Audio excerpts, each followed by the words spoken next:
بہرحال یہ دو اب دفعہ مجھے نہیں معلوم کہ یہ چھاپا کب پڑا ہے اور کیوں پڑا ہے. لیکن علی امین گنڈا پور صاحب تو ادھر اسلام آباد میں جو ہے وہ ان کے اوپر کوئی چھاپا نہیں پڑا, اچھا وہ پکڑے بھی نہیں گئے, یہ ذرا صاحب شیخ تسی صاحب ڈھونڈ سے نہیں بھی پہنچ سکے نا, گئے. شیخ صاحب سے پوچھتے ہیں. رانا صاحب تسی ڈھونڈ ہی نہیں سکے علی امین نو. اچھا شیخ صاحب یہ بتائیں کہ یہ جو آج علی امین گنڈا پور صاحب کے ایک طرف بیٹھے ہوئے تھے فیصل کریم کونڈی صاحب, دوسری طرف محسن نقوی صاحب, تو یہ جو امیج ہے, اس امیج سے کیا جو رانا ثناء اللہ صاحب نے ایک معنی خیز مسکراہٹ کے ساتھ ہلکے پھلکے انداز میں کچھ جو باتیں کی ہیں, اس کے لوگ بہت سے مطلب نہیں نکالیں گے؟ نہیں, میں نہیں سمجھتا کہ وہ مطلب نکالیں گے جی. اس کی وجہ یہ ہے کہ جس ایشو کے اوپر یہ سب اکٹھے ہوئے ہیں اور جو جرگے کی میزبانی جو ہے اور جرگے کا اختیار جو ہے وہ تمام پارٹیز نے علی امین کو دیا ہے بحیثیت چیف منسٹر, میں یہ سمجھتا ہوں کہ پختون روایات کی یہ عکاسی کر رہا ہے, کیونکہ پختون روایات کے اندر جب بھی کوئی جرگہ ہوتا ہے تو اس میں دشمن جن کا آپس میں قتال ہوا ہو وہ بھی ایک دوسرے کے ساتھ بیٹھتے ہیں.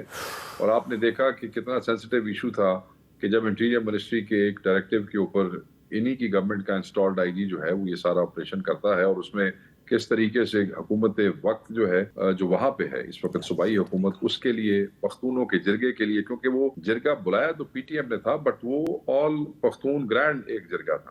تو میں یہ سمجھتا ہوں کہ اس کے لیے وہ جو رات لیٹ نائٹ ایک میٹنگ میں فیصلہ ہوا جس میں تمام پارٹیوں نے یہ میزبانی علی امین صاحب کے حوالے کی, کیونکہ انٹیریئر منسٹری کے ہی خط کے اوپر یہ آپریشن شروع ہو رہا تھا. انٹیریئر منسٹری نے ہی ان کو بین کیا تھا فیڈرل گورنمنٹ نے, تو اس کا وہی نمائندہ جو کل علی امین کے اوپر ربڑ کی گولیاں برسا رہا تھا, جو کل علی امین پہ ٹیئر گیس برسا رہا تھا اور اسلام آباد کی سڑکوں میں روز صبح ایف سی اور پولیس کے جتھوں کا معائنہ کر رہا تھا, آپ یہ دیکھیں کہ پختون روایتیں کہ دشمن بھی دروازے پہ آیا تو انہوں نے وہ بدلہ نہ لیا, وہ رویہ نہ دکھایا کہ جو اسلام آباد آنے پہ پختونوں کے چیف منسٹر کے ساتھ فیڈرل گورنمنٹ نے تھرو محسن نقوی روا رکھا.